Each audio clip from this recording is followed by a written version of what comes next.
Now, where all the discussions about salary allowances and deductions seems a bit too much for you and it's too much compliance and planning for you, then we have a hack for you. The government introduced a new tax regime last year and you can let go of all these deductions for more convenience and in probably some cases more taxes. So let's understand what is this new tax regime and whether you should opt for it or not. So under the new tax regime, further your income is divided into additional slabs and the rate is also further broken down. So basically, if you were earning 10 lakh rupees in the old regime, you would be paying taxes for 5 lakh rupees at 20%.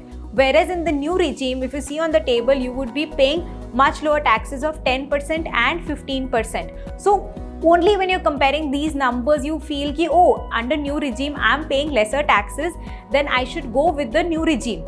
But what is the cost of paying these lower taxes or the convenience? Well, the government is not going to let us go so easily, right? They also want more money from us.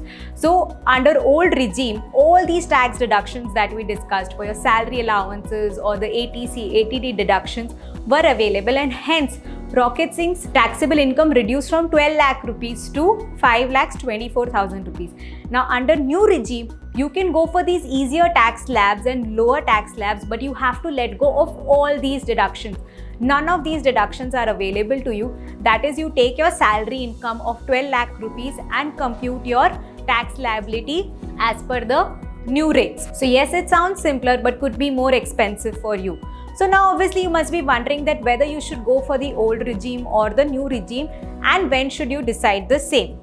We cannot deny the fact that because of the old regime and the forced investments that one had to make to reduce their tax liabilities, a lot of people started their first investments only with that intention. So old regime is forcing us to make certain investments, buy health insurances and put certain order to our finances, right? Whereas under new regime, you are free to invest your money wherever you are. If you are the kind of person who prefers to have the comfort and the flexibility with their investments, you don't want to make the investments only for tax deductions and do not want to comply with all the deductions that we've discussed above, then you can go with new tax regime.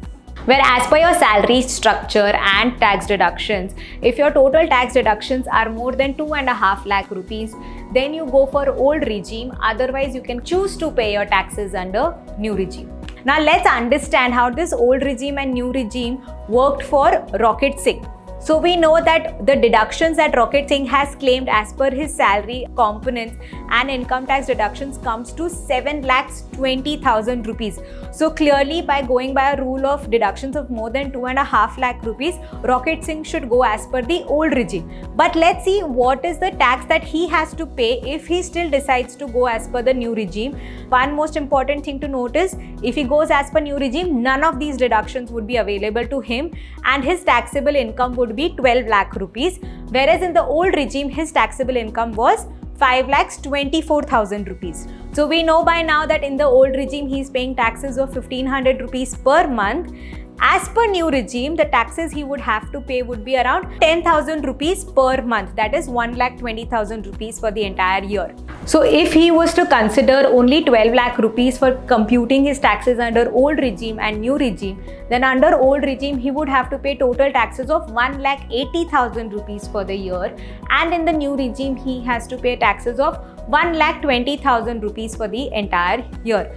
Now because he is claiming all the deductions, which comes to around 7,20,000 rupees, in the new regime he is hardly paying taxes of 1,500 rupees per month. So ultimately, whether you go for old regime or new regime is dependent on your salary structure and the deductions that you can claim.